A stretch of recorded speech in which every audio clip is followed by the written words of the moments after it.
Hello and welcome to Snap Keep. My name is Al and I am joined by Jake. And we are going to be talking about the cards that you should be including in your deck if you want to, from Edge of Eternities and its accompanying commander decks. Now we have picked out each of the Snap Keep crew, us two as well as Ryan and Alex have picked our perfect 7, our 7 favorite cards for the set. No repeats, and we are each going to talk about them here for you. And first, we have Jake. Yeah, so I'm going to start with the man, the myth, the legend himself. I'm going to talk about Tesaret, Cruel Captain.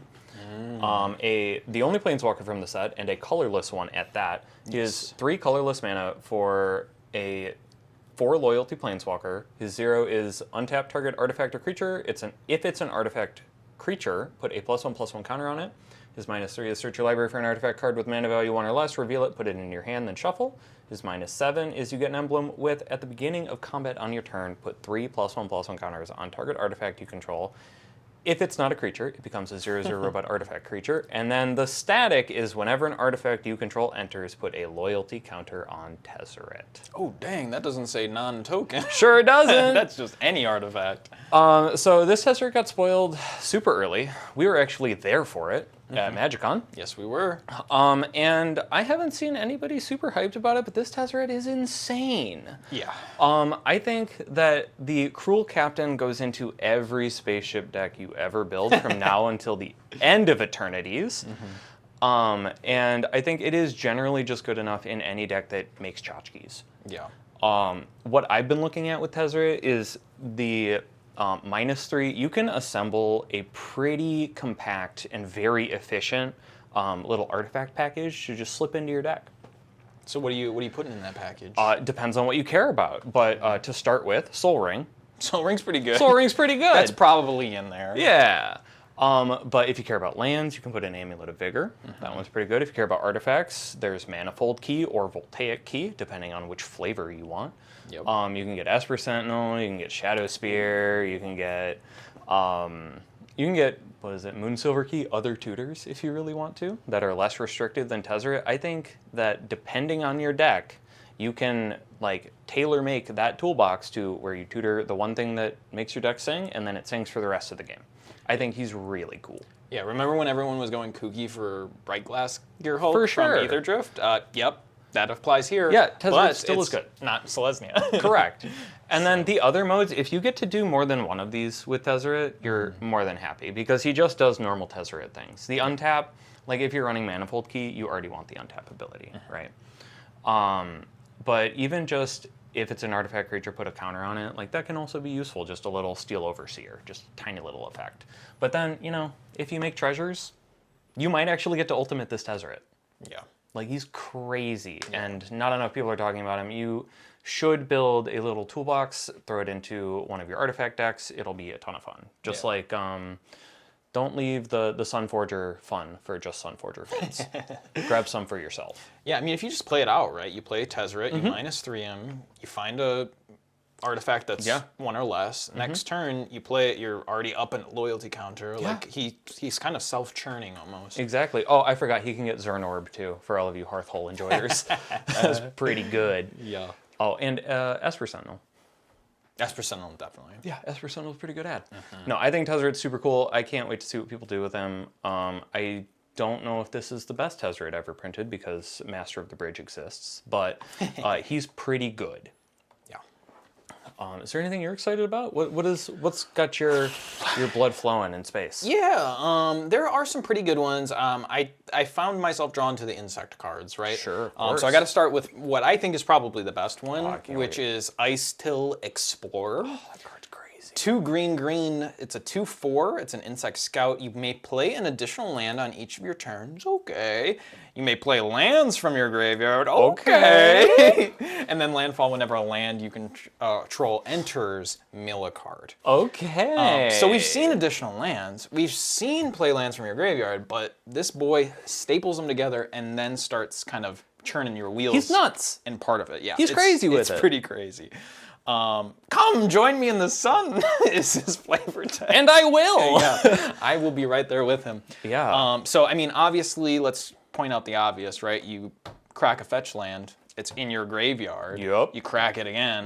You find, it's just like a churning kind of situation. That'll mill you 4 cards on your turn. Yes. It's pretty crazy. Which, if you're a landfall, you are getting more and more tools to interact with that graveyard. Exactly, yeah. Particularly from this set. Like on the last preview day, they spoiled a card that brings 2 creatures to your hand and then 2 lands to the battlefield, I think. Yeah, I think you're right. So like you're just getting more and more things to play with that mill, so it is an upside. Yeah, it's so cool. Honestly, even like a graveyard deck, like even if you don't care about landfall, just landfall mill card is very relevant. it's still pretty fine. Yeah. Because it cares about bringing lands back. And stuff. Right. If it didn't have a Crucible of Worlds stapled to it, Yeah. still a good card. Yeah. But it does. So this card is incredible. I think this is probably going to be one of the chase rares from the set. Yeah. Because it's every green player's wet dream.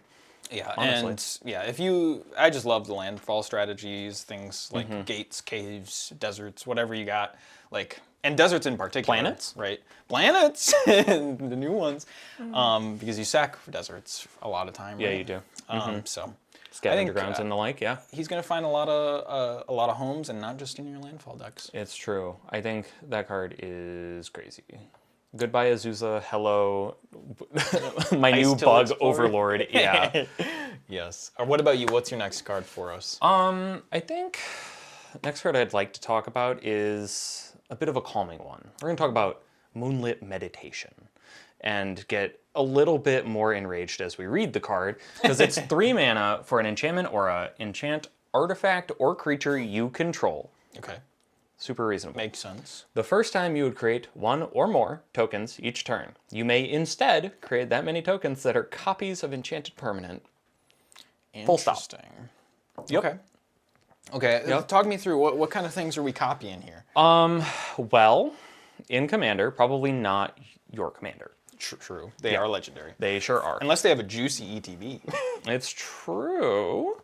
Which, I don't know anybody who would play creatures or infinite guideline stations with juicy ETBs. That'd be Right. crazy. Yeah. You're cooking. No, I think honestly, if you look at this as mechanized production for your token deck, it's insane. Yeah. It is a mana cheaper than mechanized production. It doesn't say win the game on it, but that's fine. It scales way harder than mechanized production does because it makes that many tokens, right? So if you pop off a Brass's Bounty, and that's your first instance of making tokens, you can make, I don't know, 7 Ancient Copper Dragons instead. Woohoo! Or Terror the Peaks. Yep. Or just anything that ends the game. I think that this is probably, it turns whatever it is attached to into a must-answer threat. Yes. Yeah. There's no like if you're gonna be building a lot of tokens, like it's just gonna go crazy. Oh, for sure. Because you're gonna have your Avengers of Zendikar, so you're gonna have the payoff cards that you have, like Brass's Bounty and stuff. I mean, even if I'm in like a mirror deck and, I copy my best mirror or a lord and then I play a mirror Battlesphere and make 4 of that lord, I'm really happy. Like, that's great. You're making a lot We're of winning. tokens.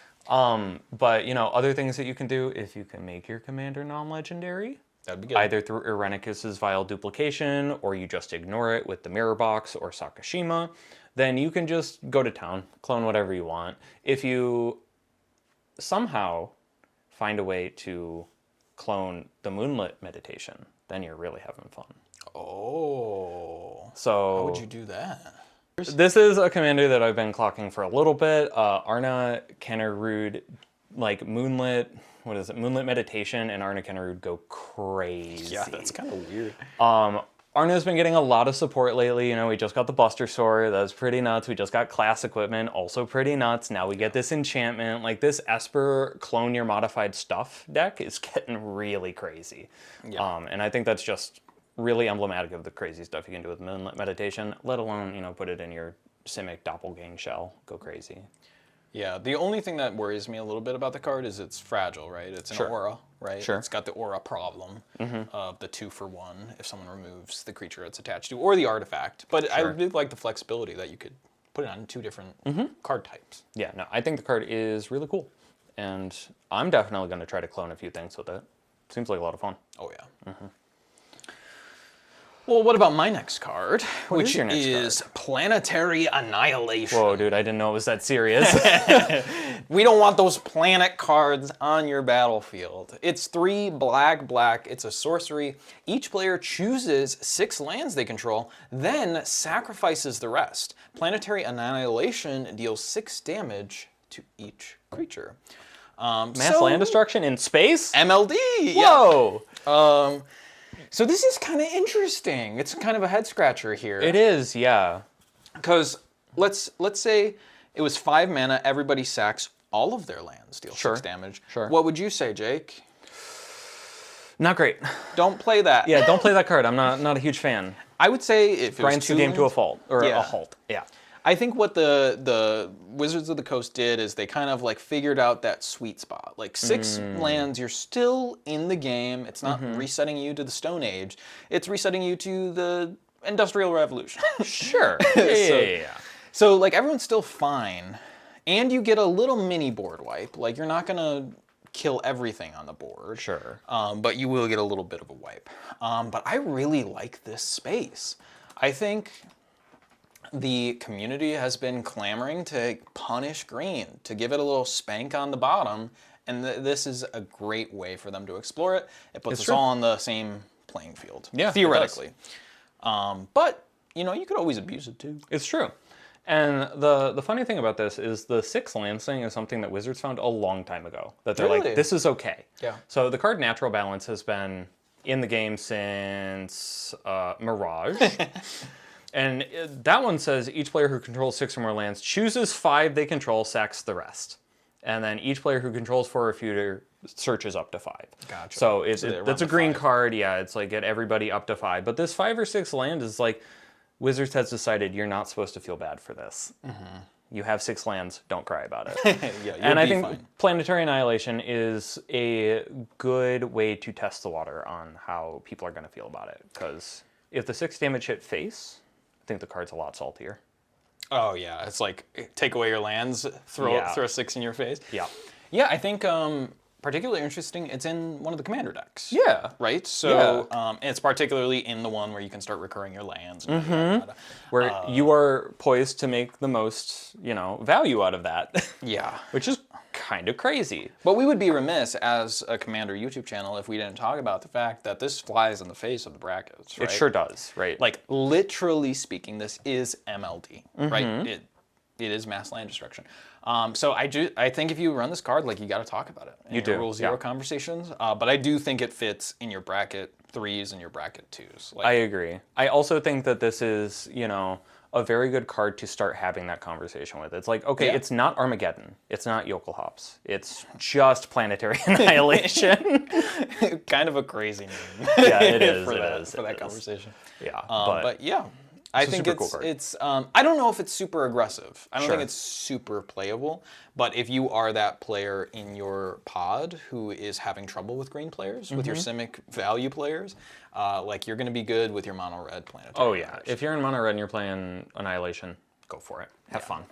All right, what do we got next? I want to talk about another red card actually. So the next card I'm going to talk about is Devastating Onslaught. This is a sorcery for XX red. Create X tokens that are copies of target artifact or creature you control. Those tokens gain haste until end of turn. Sacrifice them at the beginning of the next end step. Jake, I'm starting to think that you like creating tokens that are copies. Sure do, especially in red. So viewers of the channel won't know this, but Rionia was my first love in mono red, and she is fantastic. She's eaten this set with this Devastating Onslaught. This card is crazy. I saw Saffron Olive call it the red doppelgang. I don't know if it's quite that good because doppelgang is nuts, but Devastating Onslaught is really cool and can be your big red kind of creature stompy finisher if you want it, right? I know we might talk about red hoof later. This can be red hoof if you really pour enough mana into it. It's almost as powerful as like Crackle with Power or Jaya's Immolating Inferno at ending games. And if you have good creatures, it gets way better. Sure, yeah. Yeah, like the floor for this is have a creature you can swing with. The ceiling is you have the best creature you can swing with, right? I think the card's really impressive, and I think it'll be really splashy. Yeah, I mean, very swingy. we play out the math, right? It's 3, create 1. It's 5, create 2. Yeah. 7, create 3. Yeah. I think that scales at a pretty decent rate.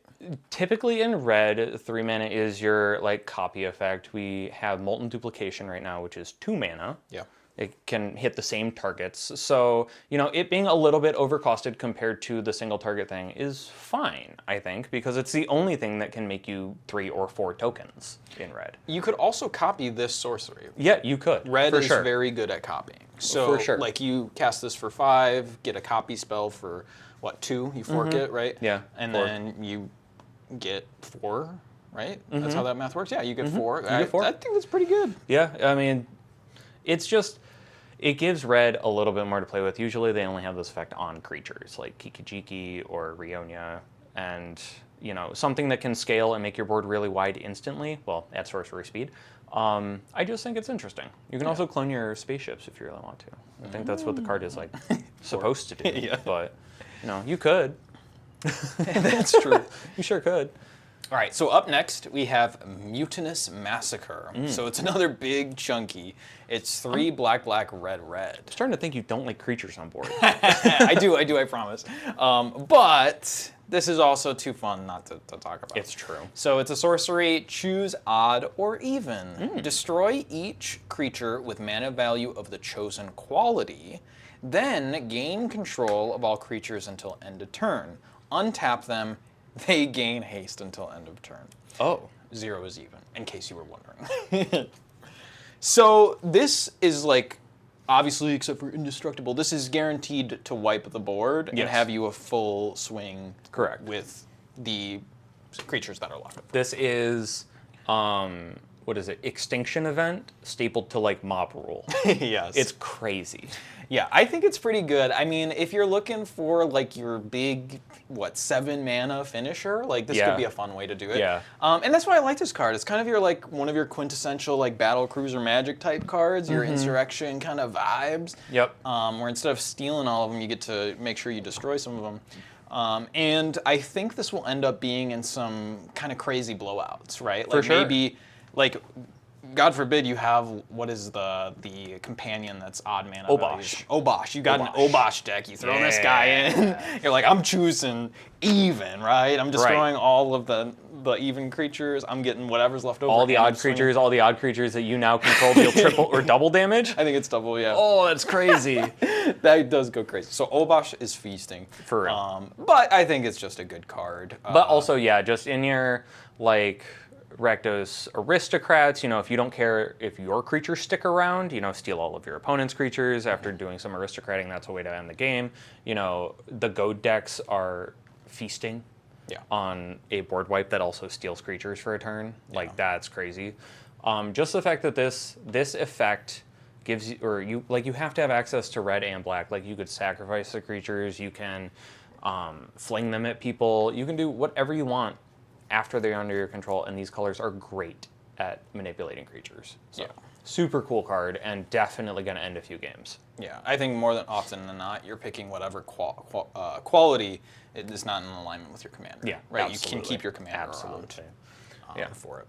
But super cool card. Can't wait to slam it in some games. But when I do, somebody might name me the arch enemy. Ooh. And that is our next card. We're going to talk about Arch Enemy's Charm. For black, black, black, we get an instant that says choose one. This is in the long line of finishing the Arch Charm cycle. We're on the black one, and our choices are exile target creature or planeswalker, return 1 or 2 target creatures and or planeswalker cards from your graveyard to your hand, and then put 2 +1/+1 counters on target creature you control. It gains lifelink until end of turn. Interesting. Okay, so we got some modularity. It is like interesting. A charm, right? Yeah, I felt like it was definitely worth talking about. It is worse than the green one. Yes. I'm just going to put it out there. I think it is probably... I think it's the worst of the 3. Yeah, I think it's worse than Archmage's Charm, just because Archmage's Charm says draw cards on it. Yeah. It's a pretty good one. But I think Arch Enemy's Charm is really interesting, specifically in Commander, because it is 3 mana exile target creature or planeswalker. Yeah. Just on its Relevant. face. That is the floor. You are always going to have something to remove.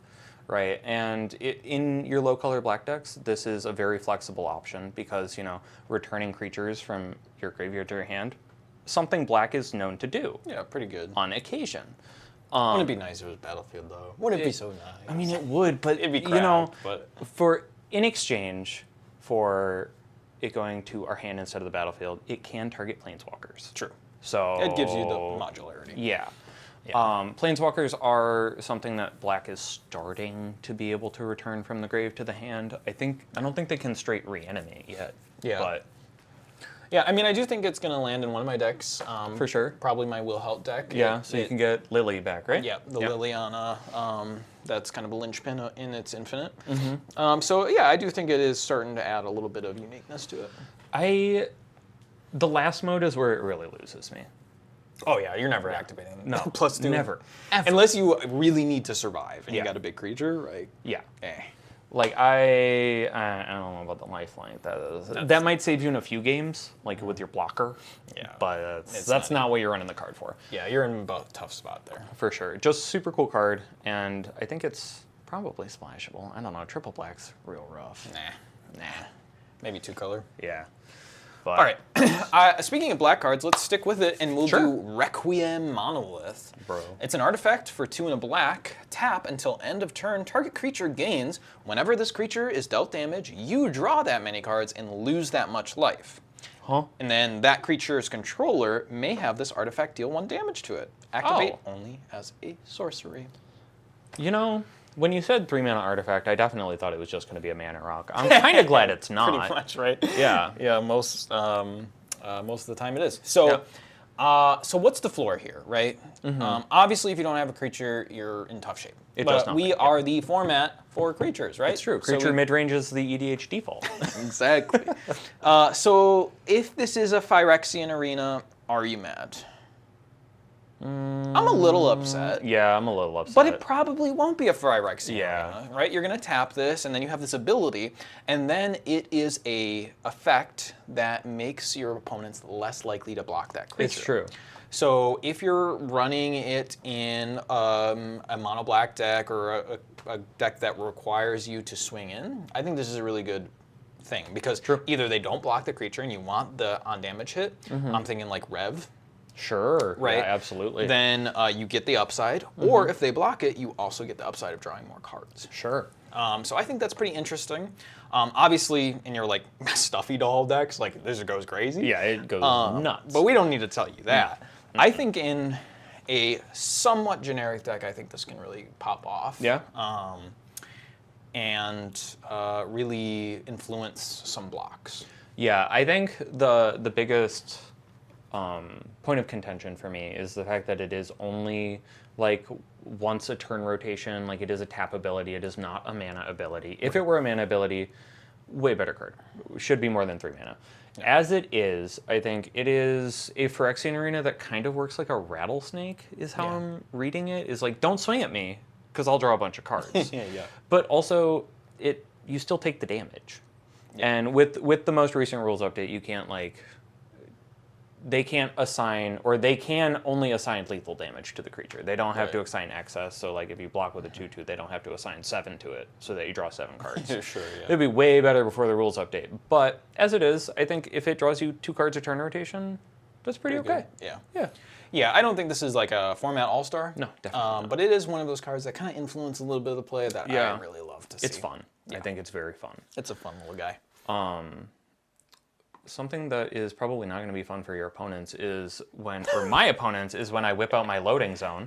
I don't know if you can do that. Loading zone is 3 and a green for an enchantment. If 1 or more counters would be put on a creature, spacecraft, or a planet, you control twice that many of each of those kinds of counters are put on it instead, and it has warp for a green. So warp, have we talked about that? Not in this video yet. No? Should we? Yeah, I think we should. Probably a little bit. So I don't know how this works because loading to me happens in a very stationary place, but warp says you may cast this card from your hand for its warp cost, exile this enchantment, or exile this card at the beginning of the next end step, then you may cast it from exile on a later turn. Ooh. So you warp it out for 1 mana, you get the effect for the turn, And then later, it goes into exile, and from exile, you can cast it your 4-mana doubling season as normal, right? Or your parallel lives, whatever it is. So that is exactly what this card is, right? It is a parallel lives that is more restrictive, but you can get it out for 1 mana. Yeah. Right. That, I think, it is kind of like counter storm enabler is where this card is going to sit, because I think if you are already willing to pay retail for this effect, you're probably running a better version of this effect. Yeah. I think if it was warp 1 in a green, almost like that would be a almost tough dead in spot. the water. Yeah, but honestly. that 1 green really enables the synergies. To get it now and then get it later when you really want it again. Yeah. I think that's awesome. This card is going to go crazy in anything that wants to go tall, obviously. Sure, yeah. But, you know, for all of your planet decks, sure. Loading zone, going to be great. Your spacecraft decks, going to be great. The only place this isn't great is your Super Friends decks. Doesn't do anything for them. No. Nope. No planeswalkers there. But loading zone is going to be one to watch, I think, because this card could do some funky stuff if it stays cheap. Oh, yeah. Budget deck's going to go crazy with the warp cost. Could definitely be a sleeper. For sure. I'm excited about it. I can't wait to load some bugs onto the hearth hole. Okay, let's talk about a less impactful but kind of fun card, which is Consult the Stars Charts. It's 1 in a blue. It has Kicker for also a 1 in a blue. Look at the top X cards of your library, where X is the number of lands you control. Put one of those cards into your hand. If the spell was kicked, put 2 of those cards into your hand instead. Put the rest on the bottom of your library in a random order. Interesting. So in a lot of cases, you're not going to want to cast this on turn 2. Sure. Right. You're probably going to have 2 lands. You don't want to look at the top 2 and pick one. That's like a worse Ponder? I don't know. Yeah. What's the one that you scry to? Oh, God. Deliberate? Yeah. So Sure. you're probably not going to cast it on turn 2. Don't do it, actually. But once you get to turn 3 and 4, look at the top 4, pick the best one. It becomes way better. Yeah, as the game goes on, it starts to look really good. And what I find a lot in your Is It Spellslinger decks is you're really hungry for one part of the pie, right? Either you need the finisher or you need to churn more. Yep. Or like an engine piece that you're missing. And I think this is a really good way to get that, right? You have your 6 lands, you're really looking for maybe your counter spell, I don't know. You're trying to dig for something, then you can pay 2 mana, look at the top 6, take the card you need. Yeah. I think that's really awesome. And then once you start putting that into your landfall decks, right? Every time I play a Simic landfall good stuff pile, if it gets off the ground, I got 15 lands on the battlefield. I look at the top 15, grab my finisher. I'm happy with that. Honestly, I don't see myself kicking it too much, right? Really? I think 4 mana, get the best 2 out of that pile is really good. But more often than not, I'm going to want the best card. Sure. And want the mana for casting it. Yeah, I mean, this card, it reminds me a lot, Wizards has iterated on this space a lot. It's Memory Deluge. It's, what's the Delve one? Is it Treasure Cruise? Treasure Cruise is Delve Draw 3. Dig Through Time, I think is the one I'm thinking of. Or Drawn from Dreams, another classic. And even if you don't, or if you do kick this and you happen to have 4 lands, it's just like Stock Up. Yeah.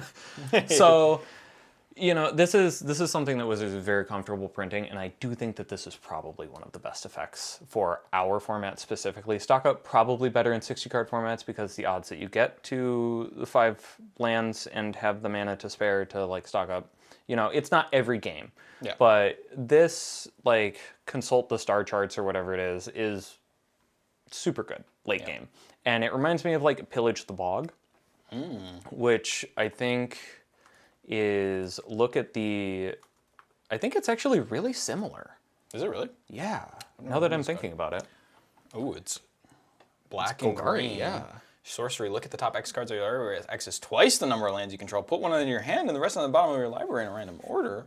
It's got plot for 3, yeah. It's basically the same card. Yeah, that card's awesome. Yeah, so, the fact that they're just printing more of these, pseudo draw, but you look at way more cards, I think this is great. Yeah. Consult the Star Charts, definitely going in a couple blue decks of mine. Oh, yeah. I'm putting in Spellslinger for sure. Oh, absolutely.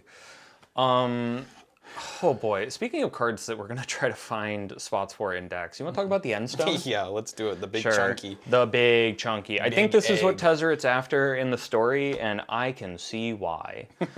7 mana for a legendary artifact. Whenever you play a land or cast a spell, draw a card. Crazy text. At the beginning of your end step, your life total becomes half your starting life total, rounded up. Could be a negative, could be a positive. Sure could. Just that first line of text. Play a land, cast a spell, draw a card. Yeah. That's insane. Yeah. Just crazy. However, a little bit of, tempering expectations. It is 7 mana. True. Yeah. 7 mana. Yeah, you're going to want to put this in your Tanook deck. You're going to want to put this in your Goblin Welder deck. Yeah. Or, any red deck that can cheat out artifacts probably wants this card. Yeah. Just any of them. Yeah, Your Osgear deck, well, it's legendary. Maybe you don't put it in Osgear. But Yeah, you can only get one. no, I think the Endstone is great. I think mono white, Eaton. Yeah. I think that they would love the additional draw triggers. Yeah. It'd be pretty good for them. Pretty easy. But other than that, I honestly don't know that I'm going to be playing a ton of this card. 7 mana is where I'm typically looking to impact the board more than churn through my deck. Yeah. But it is still a super cool card, and if you can cheat it out, do that. You'll have a ton of fun doing it. Oh, it also goes in your Ultima decks, because he ramps super hard. That's true. Yeah. The only thing is, they keep you at that 20 life total, so your opponents can kill you. It's true, yeah. So when your life total becomes halved at the beginning of your end step, you do gain that life or lose that life. So anything that triggers off of that will also trigger from the end stone. Yeah. And that can definitely be to your detriment if your opponent has an exquisite bloodout. True. Because Just you're saying. losing, yeah. But yeah, no, super cool card. I can't believe they printed that line of text. Play a land or cast a spell, draw a card. Goes pretty kooky. Crazy. Got anything else you're excited about? Yeah, so some more bugs for you. Horizon Explorer, it's 2 and a green. It's an incest scout, 2/4. Lands you control enter untapped. Whenever you attack a player, create a lander token. So this isn't going to go insane, right? The lands you control enter untapped is helpful, but there Sure. are cheaper effects for that. Sure. Like if you're running a, Wandering Minstrel deck, right? Sure, Or an Amulet absolutely. of Vigor, you can Yeah, get that effect absolutely. basically. But whenever you attack a player, create a land token, kind of gets a little bit interesting, right? I think so. Because when you think about it, you could, in a perfect world, create 3 lander tokens per turn because you have 3 players to attack. And then when you crack those lander tokens for 2 and a tap, you search your library for a basic land card, you put that on the battlefield, tapped normally, but then the Horizon Explorer lets you have it enter untapped. Sure. Is how that would work. So you can kind of get a chain going a little bit. Yeah. Like you're down mana eventually, or as you go, but like if you swing out, get 3, and then next turn you spend 6 mana, you have 3 untapped mana to play with still. Of course. And that means one thing, you get more landfall triggers. So I think Yeah. that's the only place this really has a home. It's just a little not aggressive enough for a generic green deck. I do think it is. This is a very bracket 2 card. Yeah. to me. Oh yeah. Yeah. The lander tokens are cute, but they are just not super efficient. Yeah. But generating artifact tokens on attacks in green is very strange. It is so a little bit weird. Yeah, they're getting more and more comfortable with artifacts, in green, and it feels a specifically little kooky. Yeah, but I do like. If this is the only card in your deck that cares about landers, I think that's okay, right? Because it turns your landers from rampant growths into nature's lures, which is a very good upgrade. Yeah. And if that upgrade is only there while he's on the field, if somebody spends removal on that, you're pretty happy with that as well. Yeah. I think. But Oh, for sure. Pretty cool card. Yeah. Pretty cool card. Last card I'm going to talk about is also a card I think is pretty cool. I don't know why I got 3 art treatments in this set, but It's pretty cool. it is Starwinder. 5 blue, 7 mana total for a Leviathan. Ooh. Whenever a creature you control deals combat damage to a player, you may draw that many cards. I love that line of text. Warp for 2 blue. Okay. Yeah. Oh, Yeah. and it's also a 7/7. So to me, this is a sorcery that you cast before combat. It sure is. And then you draw a crap ton of cards. Yep. And if you're casting it later for 7 mana, you're probably in a rough spot. True. But it's nice to have.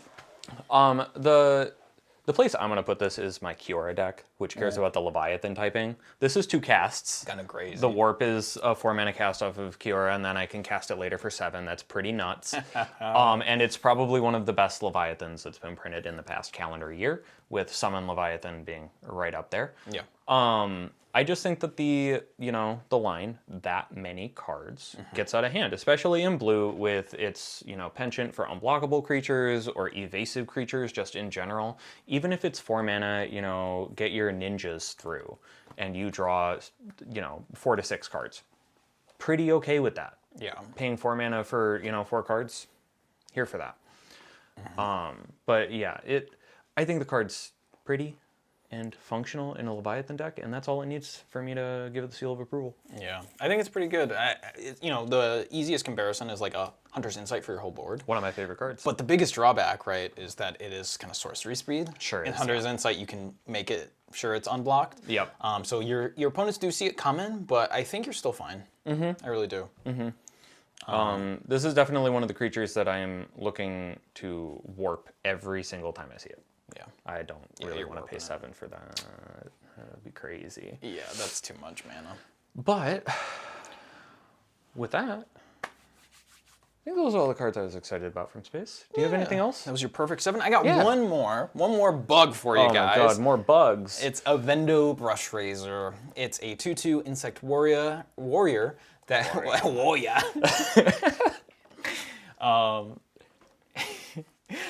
Evendo Brush Razor, it's a 2/2 Insect Warrior for 2 and a red. Whenever you sacrifice a non-token permanent, exile the top card of your library. During your turn, as long as you've sacrificed a non-token permanent, this turn you may play cards exiled with this creature. Tap, sacrifice a land, non-token permanent. True. Add red. Wow. So that's kind of interesting. So when you sacrifice a non-token permanent, you impulse draw for the turn. Yep. But they stick around in exile if you don't cast them. In a later turn, you can kind of activate it. So it is card advantage. Yes. It is mana advantage, right? Yes. Mana ramp, because you sacrifice a land, add red. And I think it's pretty good. I think you really do want to care about sacrifice. Yeah, you 100% have to care about sacrifice. I think you could get away with exile. Yeah? I think if you're really hurting for like a prosperous energy, you might be able to get away with it. But I really think it's going to start singing in like landfall sacrifice strategies, 100%, which obviously it was printed in that deck. Yeah. But it's pretty good in those strategies. Yeah, just by itself, it is good. It can enable itself if you need it to. If you're not in the land sack thing, maybe you don't lean into that. But no, just the card on its face, pretty good. Oh yeah. Yeah. Yeah, I think you should really try to find a home for this.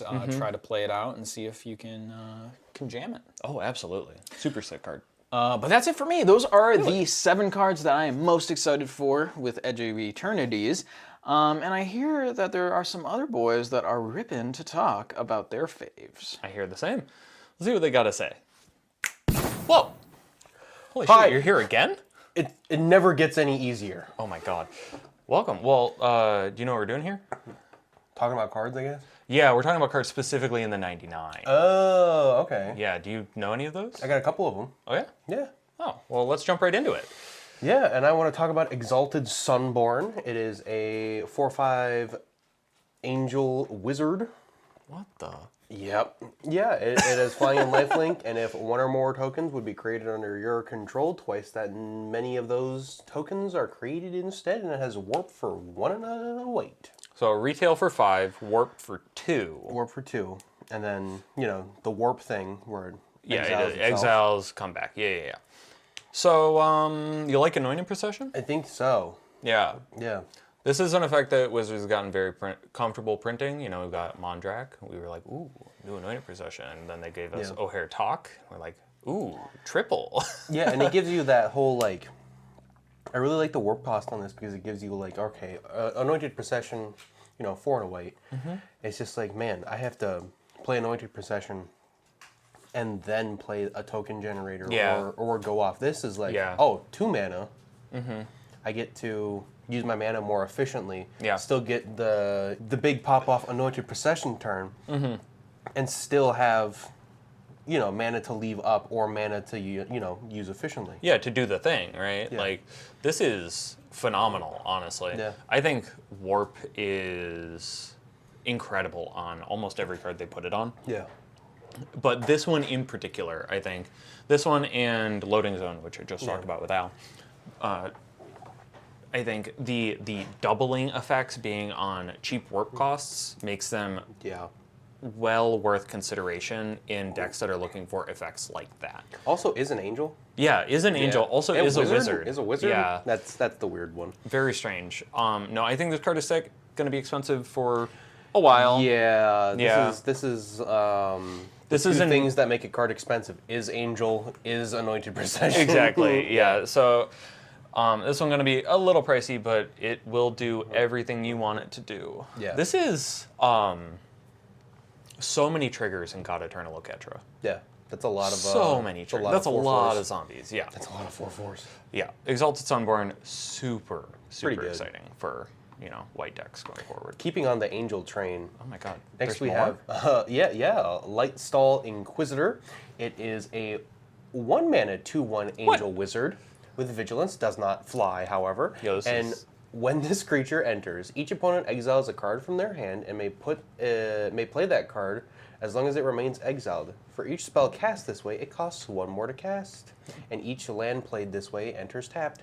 Bro, that is a crazy Savannah line. It is a Savannah. Yeah, it's a Savannah Lands with two relevant creature types in Commander. And a relevant keyword? Yeah. Wow. Yeah.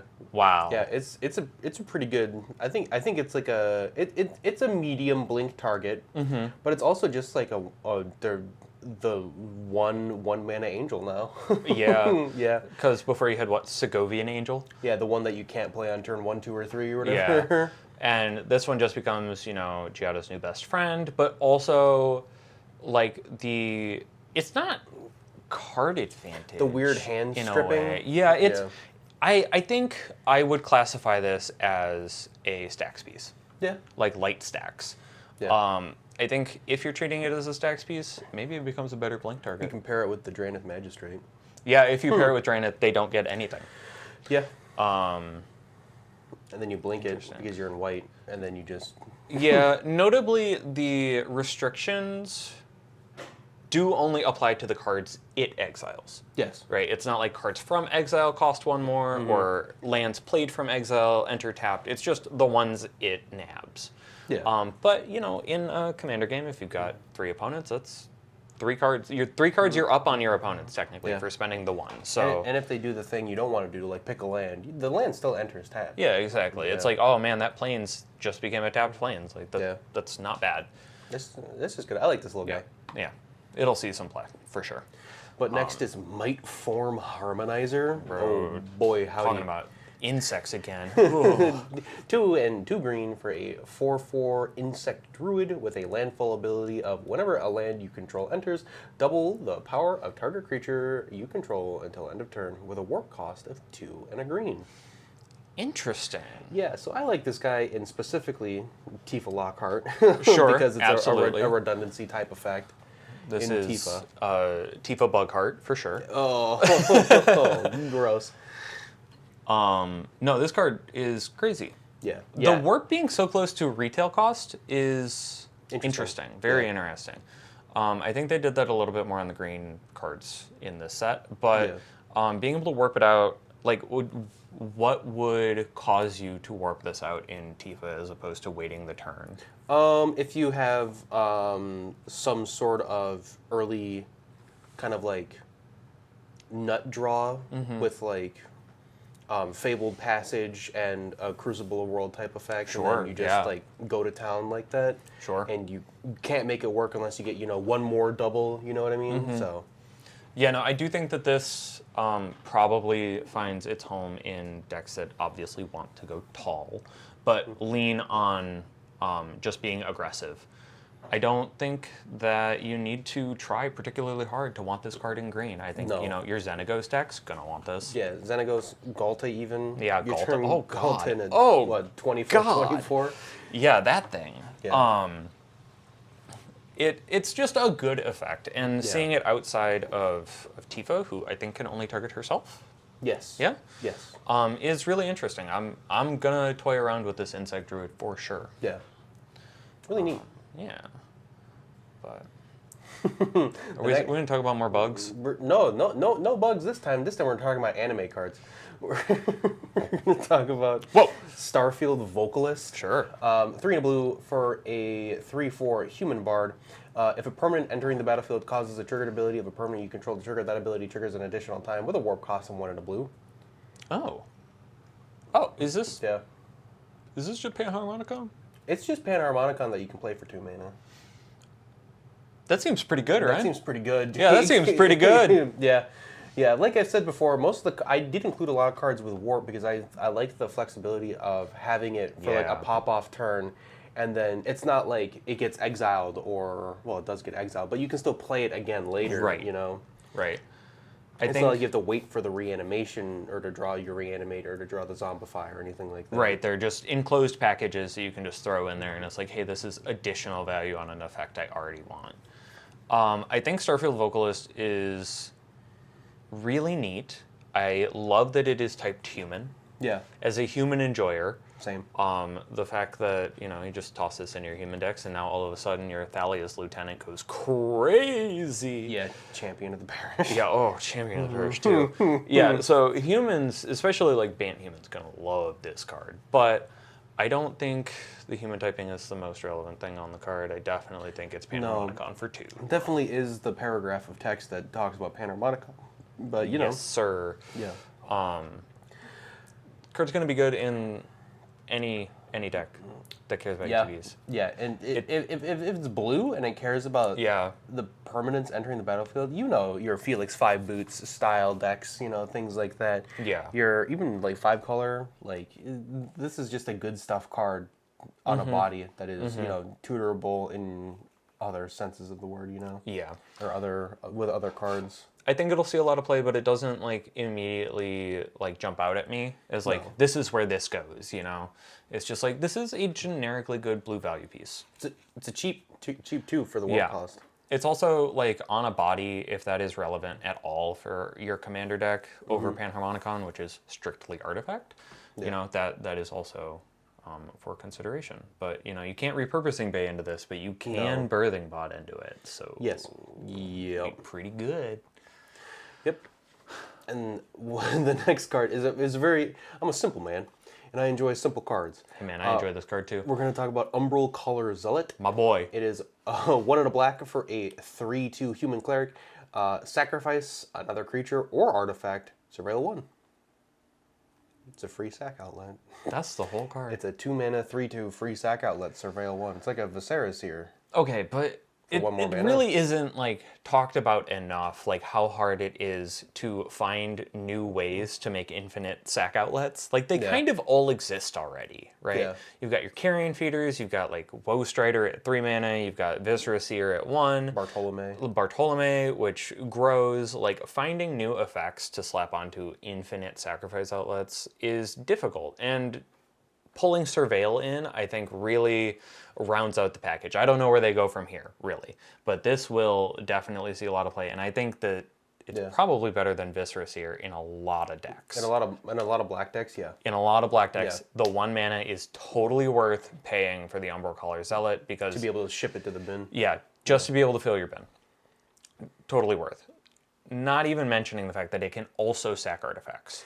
Yeah. Being able to hit artifacts, the little tchotchkes you accrue, maybe not in mono black, but if you're in, black white, or if you're in black red, But even in mono black, right? Because we've gotten a few mono black cares about artifacts packages. We had the Pactol Terror in Aether Drift that gives black an artifact Blood Artist effect, and now we've got this artifact free sack outlet. I think they're moving black towards being able to sacrifice artifacts just as easily as creatures, and this is a step in the right direction for that. Very 100%. Good, very good card. Yeah. Speaking of simple cards. Speaking of super simple cards, I have a soft spot for cards that are single words, and Fury, Solitude, cards like that. And I'm going to talk about Honor. Yeah. Honor is a 1 white for a sorcery. Put a +1/+1 counter on target creature. Draw a card. This is a white cantrip, everybody. We Yep. did it. We finally did it. Holy shit. And it doesn't say gain life on it. It doesn't say gain 3 life or anything like that. Yeah, I like Honor. It's very simple. It's very clean. It's put a +1/+1 counter on target creature, draw a card. I'd pay 1 mana for that. Yeah, absolutely. Yeah. In your counters deck, sometimes the hardest thing is getting the ball started. Yeah. Yeah, Bant counters, mono white counters, Selesnya counters. Yeah, I think Honor is just a good role filler. Great art, great Yeah. flavor text. Chef's Overall, kiss of good a card. card. Yep. This is my last card? Yep. Okay. And the final card I'm going to be talking about is Bioengineered Future. Enough of the past. Let's talk about the future. What a name for a card. Bioengineered Future is 1 green for an enchantment, and when this enchantment enters, create a lander token. Have we talked about lander tokens? A little bit with Al. Yeah, so just as a reminder, a lander token, it's an artifact with 2 and tap, sacrifice this token, search your library for a basic land card, put it on the battlefield, tap, then shuffle. And then each creature you control enters with additional +1/+1 counter on it for each land that entered the battlefield under your control this turn. I see, there's kind of like a theme with green in this set of playing a lot of lands at once and accruing a lot of value from that. Yeah. And that is, again, if you look at landfall cards in Commander's history, like Traveling Chocobo and Tifa, that all care about you wanting to play as many lands as humanly possible in a single turn. So I think Bioengineered Future really is the key piece to decks like that try to maximize the power, the bang for buck on just getting as many lands as humanly possible out at one time and then swinging with impossibly large creatures because of their landfall abilities. Exactly. I think this Bioengineered Future definitely bridges a gap in that kind of strategy because, back in the day with the Get Rog monster, you sack all your lands. The payoff for that was card draw and life gain with your Zern Orb. Right? Yeah, it was 1,000 cuts. Yeah, it was just 1,000 cuts. And cards like Bioengineered Future say that, okay, after you do all of that, and after you Splendid Wreck, and after you have all of the resources in the world, here's a way to end the game. Yeah, I'm gonna put. And I really appreciate that. A Splendid Reclamation, 14 lands enter. The next creature I cast is gonna enter with 14 +1/+1. Yeah, exactly. It's like, if you don't answer this, this is a way that I am going to kill you, and it's great. It fuels itself with the lander token. Yeah. So you can do it. Neat. But we all know that you're casting Summon Titan and doing Splendid Reclamation things with this card. I think it's pretty dope. Yeah. Surprised it doesn't have Warp.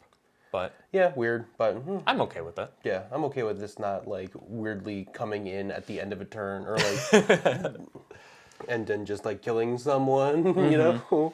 Yeah, I'm honestly, now that you say that, very glad it does not have Warp. But I do think that a lot of people are going to missequence with this, and it is going to cause a lot of confusion, especially if you cast creatures in between your land drops or you have land shenanigans on your attack or damage triggers. Yeah, Bioengineered Future has to see the lands coming into play.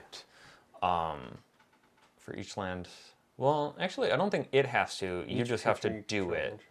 With an additional +1/+1. Oh, for each land that came under your So main phase one, okay, play a forest, go to combat with my creature that reanimates a land from the bin. Now any creature I play in main phase 2 gets 2 counters, where if I played a creature in main phase 1, it only gets 1 counter. And it's just that's a lot of bookkeeping for some decks. Land Storm. Oh, yeah, it is kind of Land Storm. Gross. But super cool card, and this is what the bugs are doing on that planet. Yeah. This is just what they're multiplying doing. a Bioengineered Future. They're getting real big. Real big bugs. Yes, sir. Well, those are all my cards. So now I guess we'll move on to Alex. Those are your spoils from space? Hey. Wait. Why does this keep happening to me? Were we supposed to record today? I think so, yeah. Talk about space. The Final Frontier. True. I don't know anything else about that movie. Me neither. What do you know about, though? You have any cards Dinosaurs from are space? sick. Oh, wait. We don't have any of those in space. How about something from space? No, I don't have any of that. I guess we could talk about Magic the Gathering cards. Oh, that works too. Sure. The first card I've got, 4-drop. Oh. A 4/4. Oh. Human Cleric, Elegy Acolyte. Oh, not Yawgmoth. Darn. We've got a Lifelinker. Whenever one or more creatures you control deal combat damage to a player, you draw a card and lose a life. Oh. Void, one of our deciduous keywords. At the beginning of your end step, if a non-land permanent left the battlefield this turn, or a spell was warped this turn, create a 2/2 colorless robot artifact creature token. Oh, interesting. I think it's an interesting card. Yeah. Lifelink feels excessive. I guess unnecessary. But it is kind of a... Yeah, it's the cleric A type. Biden of Thassa Phyrexian Arena Sort on of. a stick. So it is one or more. So Yeah. you hit all of your opponents in combat. The max you're drawing is 3 cards. Losing 3 life. That's pretty good. Yeah. Yeah. And then, I mean, the void part also just kind of extra. Yeah, honestly, I think the void part you're probably going to trigger from combat losses. If I had to because guess. the goal is swinging out Yeah, anyway. the goal is That makes swinging sense. with multiple creatures to maximize that card draw. If you trigger void, you know, I think of that as kind of like a repeating loop, right? You trigger it the first time, you get the 2/2 robot artifact creature token, and then you're going to swing a robot for Yeah. the rest of the game, right? And if you draw a card, great. If you don't, you're perfectly okay just triggering void, I think. I think the deck that I think about this for would be like my Carter deck. Sure. Where the goal is to swing everything out and just Yeah. kind of watch it die anyway. Sure, absolutely. So I think this would fit nicely in there. 4 mana, I don't know where that kind of fits in. Yeah, 4 mana is a but- little rough. I mean, let's be honest, I'm not casting Carter on turn 4 anyway. Who cares? True. Because nobody's a big enough threat at that point. But I think it's an interesting card. I think it's cool that they're putting what essentially amounts to combat damage for Phyrexian Arena on a body. Yeah. And they're really exploring that space of like, how many more times do you want to draw a card and lose a life? Yeah. What's it worth to you? I think that it is a phenomenal card from a flavor aspect. I think this is exactly what the monoliths want to do.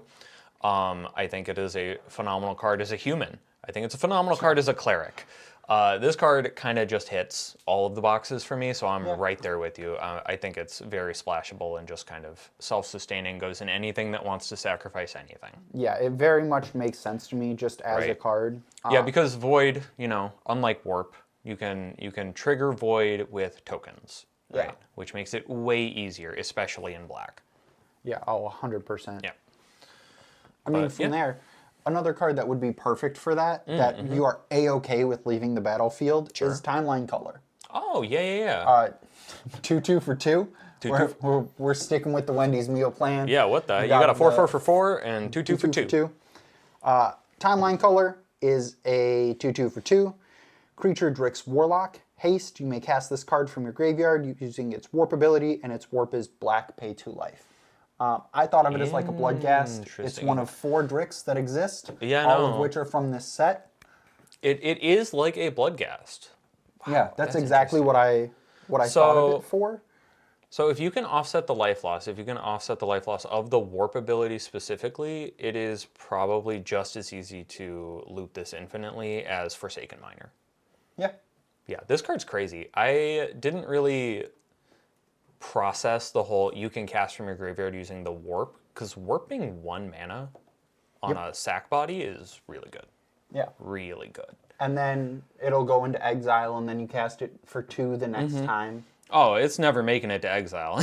I'm killing it as soon as it hits the field, let's be honest. You know what? That works too. That's what Bloodghasts are for. Yeah. But I thought it was really interesting that it's a new Bloodghast in a sense, and it's another one of those bodies that just like, hey, it goes into the bin, it comes back out of the bin, it goes Yeah. into the bin, comes back out of the bin. Yeah. No, I think goes it's a into really the cool bin. take on like the Nether Trader kind of Bloodghast, reassembling skeleton suite of creatures that you can run. And it just they keep adding more and more to the list that just kind of fit into that space of, hey, it's going in, Yep. and it'll come back. Also, it natively having haste, that's like I feel like that's a tiny bit of power creep, right? That's where I thought of Bloodghast. Yeah, exactly. But Bloodghast is like only if your opponent is 10 or less life yeah. or whatever. This just has it all the time. Yeah. That's crazy. I guess bit. that's so it can attack with the warp, but you know, whatever. Yeah. Anyways, no, cool card. And we need more Drix, I think. More we Drake's have representation. 4 of them. I think there's no green one, if I remember correctly. That sounds which about right. seems to be a trend in this set. Yeah, They're just not making green cards like they used to. I don't know. The green cards are printing pretty good. You're right. There definitely is a green card for us to talk about. Speaking of green cards, you want to talk about that one now? Yeah. I was incorrect. It's a blue one that they're missing. Oh, Blue is the Drix we're interesting. forgetting about. You can talk about a blue card too if you want. we're going to talk about green cards, not sure. the Drix. Sure. Because otherwise I would have known it off dome, you know? Yeah, for sure. Would have been like, oh, there's the green one. Yeah. No, we're talking about Frenzied Baloth. Oh, what a card. 3/2 for 2. Power creep. It's getting crazy. A creature beast. This spell can't be countered. Trample. Haste. Creature spells you control can't be countered. And combat damage can't be prevented. Oh, Questy be at home. Yeah. He's 2 mana cheaper. He also includes, The like can't be countered text is kind of nice. yeah, what is that from? Prowling Serpapod. Nope. Or, well, yes, but What's the enchantment? I have no idea. The Gruul enchantment, creature spells you control can't be countered. Rhythm yeah, of the Rhythm of the Wild. Yeah, it's Yep. It's Rhythm of the Wild for sure. Yeah, Frenzied Baloth, including Rhythm of the Wild text, minus the Riot. Yeah. But creature spells you control can't be countered. It can't be countered. Trample, haste. And I think making sure combat damage can't be prevented is not super relevant. It's becoming more relevant. Yeah. Yeah. As someone who enjoys their fog from time to time. And their One Ring from the time to time. Yeah. Combat damage not being able to be prevented is becoming more relevant in Commander. We're working our way there, but I thought at 2 mana this is interesting. No, it is, and I think, specifically for Commander, this probably exists mostly in like counter decks. Like you want this is an insane stat line. Trample, haste, and then 2 relevant statics on the battlefield. If you can put counters on this and grow it into a threat, you are going to be really happy only ever having paid 2 mana for this. Like this card's crazy as just a stat line, and if you can build on that, even better. Yeah, even just starting as a 3/2 is kind of nuts. Oh yeah, no, 2 mana, 3/2 trample haste. Nobody's blocking that turn 2. Yeah. Unless they've got a Prosper out, or a Death Toucher, right? It's just not going to happen. So I think this is the kind of like low drop creature that is still relevant in a multiplayer format. And I think even if they have a Death Toucher and go to block it, it probably doesn't have a big enough booty. It's true. Like you're still gonna get some damage through. Mm-hmm. Which we're like, okay. Yeah. Like that was worth it. And Totally worth now it. your blocker gone. Gone forever. Yep. For sure. But you know what else removes creatures, Jake? What? We're getting into my favorite part of the section that we call board wipes. Oh, no. We're gonna talk about a couple. A couple? Yeah. Oh, which ones? There's only 2 I want to talk about. Sure. I know Al brought up some earlier. First, we're going to talk about Singularity Rupture. For 3 blue, black, destroy all creatures, then any number of target players, each mill half their library rounded down. Oh. It's great. For you. It's great for you too. This is my worst deck nightmare. thinning.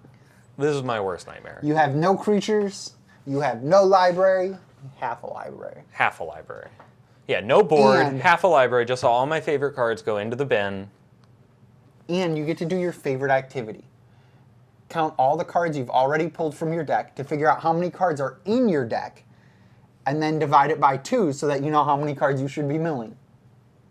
I hate space. Because why mill a specific number when you can just do half, rounded down? half. Yeah. You just figure it out, dude.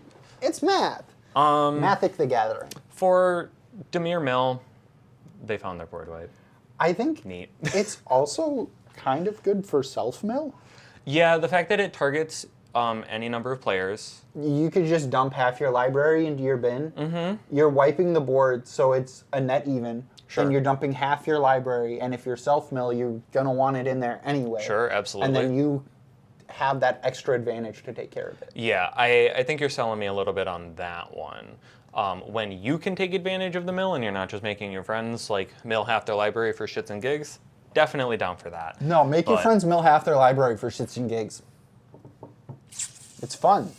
For the Millie, or Miller, the Miller. Not so much for the Millie. Miller. Stop. I hardly know her. No, I think card's Sure. okay, I but hardly know her. it is 6 mana. Yeah, I mean, I feel like that's the realm of a lot of board wipes at this point. A lot of board wipes that Especially do because they additional have, things. Yeah. Like if you're just wiping the board, you're looking at 4 mana. For sure. But if Yeah. you're looking to do anything more than wiping the board, Yeah, your austere commands or Yeah. you're looking at something a little bit more. something that's flexible is around 6. And especially a lot of those X-costed board wipes Yeah. are, really not effective until they're like 6+. well, and they're either 1 mana or 2 mana plus the X spell, which then like X has to be 5 or Sure, whatever yep. in order to give you that extra benefit. So at that point, you're at 6 or 7 anyway. True. And now for what is not a board wipe, Space-Time Anomaly. Space-Time Anomaly would be gas and hope. So we're talking about it here. Yeah. Space-Time Disgusting. Anomaly. 2 white, blue, sorcery. Target player mills cards equal to your life total. Nice and simple. A number. Yeah. Yep. We love that. I mean, We're out here milling. But in a blue-white life gain mill deck, Yep. gas. Especially then when people mill equal to your life gain. The goal is to gain life to make a mill, and then you use that life you gain to make the mill again. And this one's only 4 mana. And both of these are available in standard right now. That's crazy. Yeah. Hey, fun fact. I mean, for standard, less relevant, right? Because Probably. that's 33% of your library is your health total. But for Commander, 40% Yeah, of your wow. library is your health total. Well, I mean, even this again says target player. So, like, if you're in Azoria's self mill, this card's Yeah. crazy. You can really put some things together with it. When I first saw this card, I thought it was a fake leak because I was like, "There's no way, that they put those like back to back." And I saw such a crusty picture of it, Right, sure. so I was like, "This isn't real," because it would just be too insane with Hope. But no, this is a real card being printed directly after Hope, Yep. and They're like, yeah, this is fine. they're just rolling with it. You know what? 3 years of these just being together in the standard meta, that's okay. I'm so glad I play Commander. I only have to worry about this once a month. You don't want 3 years of absolute terror? No, I don't. I really don't. All right, then we'll find another way to take care of it. Do you want to talk about where Space-Time Anomaly takes place? I don't know where Space-Time Anomaly takes place. You Jake. don't? Not a clue. It happens on the God Core. Uthros. Uthros, the Titanic God Core? It does, yeah. That's actually where it happens. Yeah, that's actually my next card. Wow. So that flips in. I don't know if anyone else has talked about a planet yet. No. First So- planet. I don't believe it's the first planet printed. For some reason, I think there's an unset that includes a land that has the planet type. I believe you.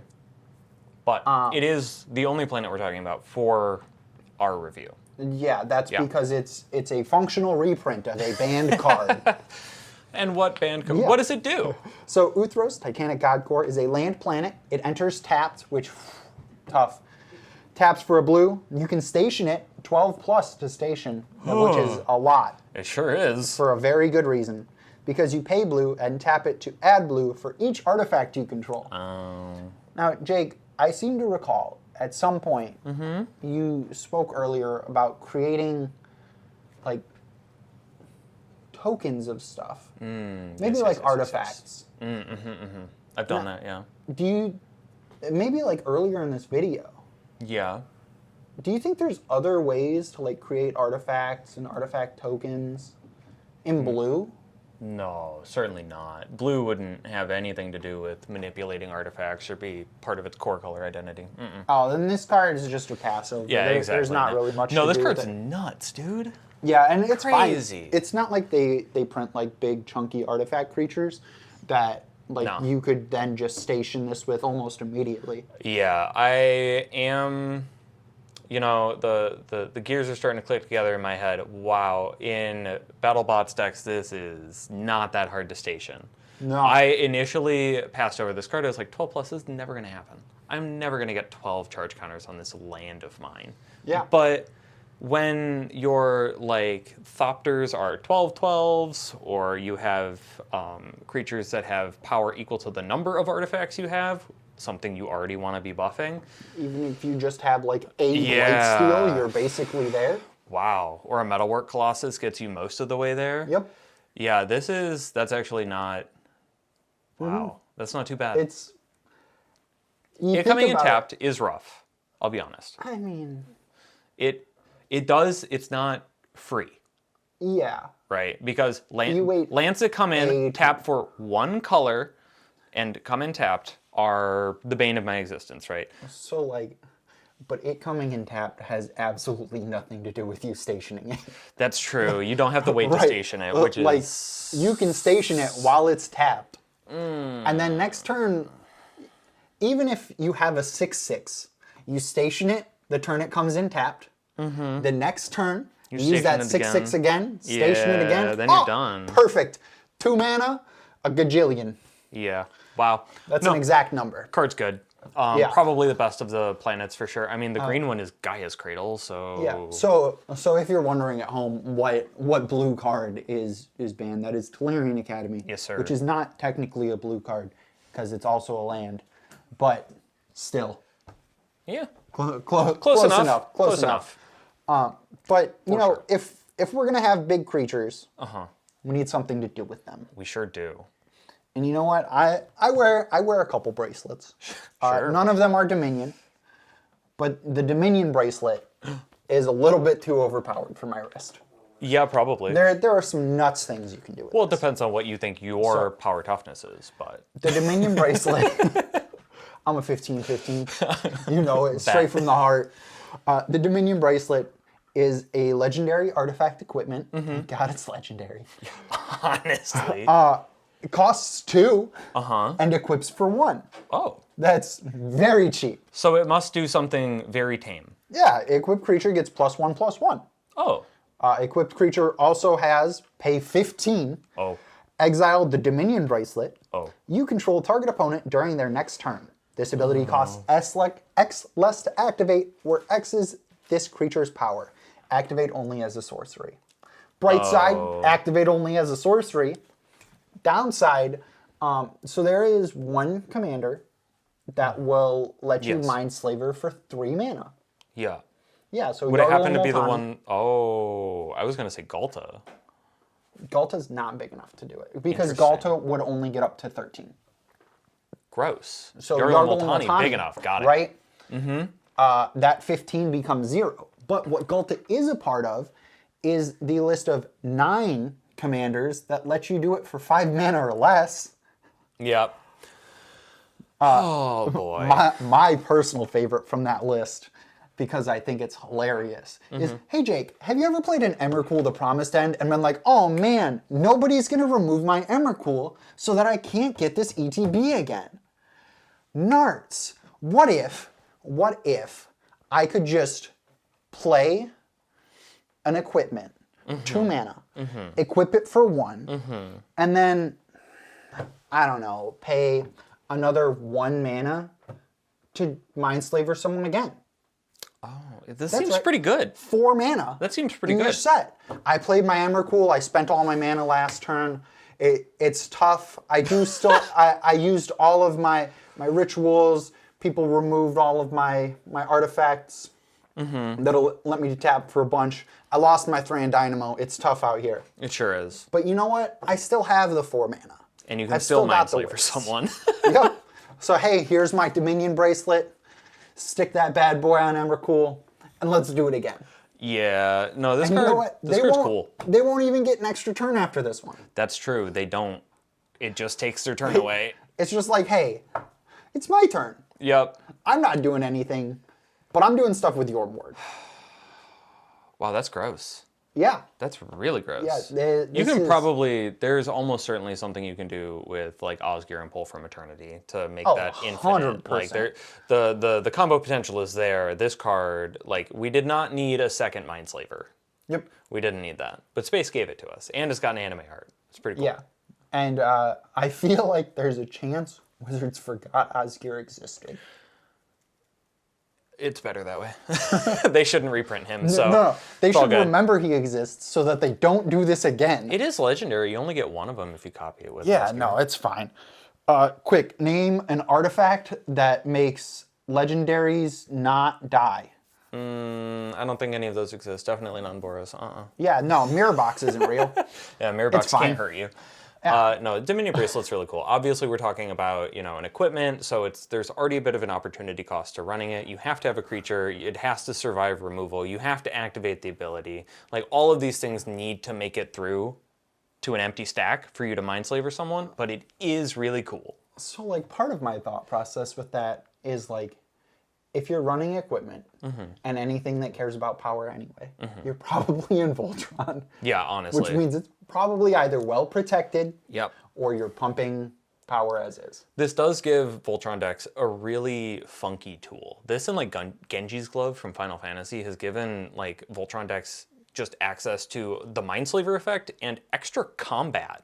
Yeah. Just like for free in colorless, which is insane to see in the past You can build Voltron whatever you want. Yeah, and you really. just get fun things. Yep. But, well, Yeah. I can't believe we're done.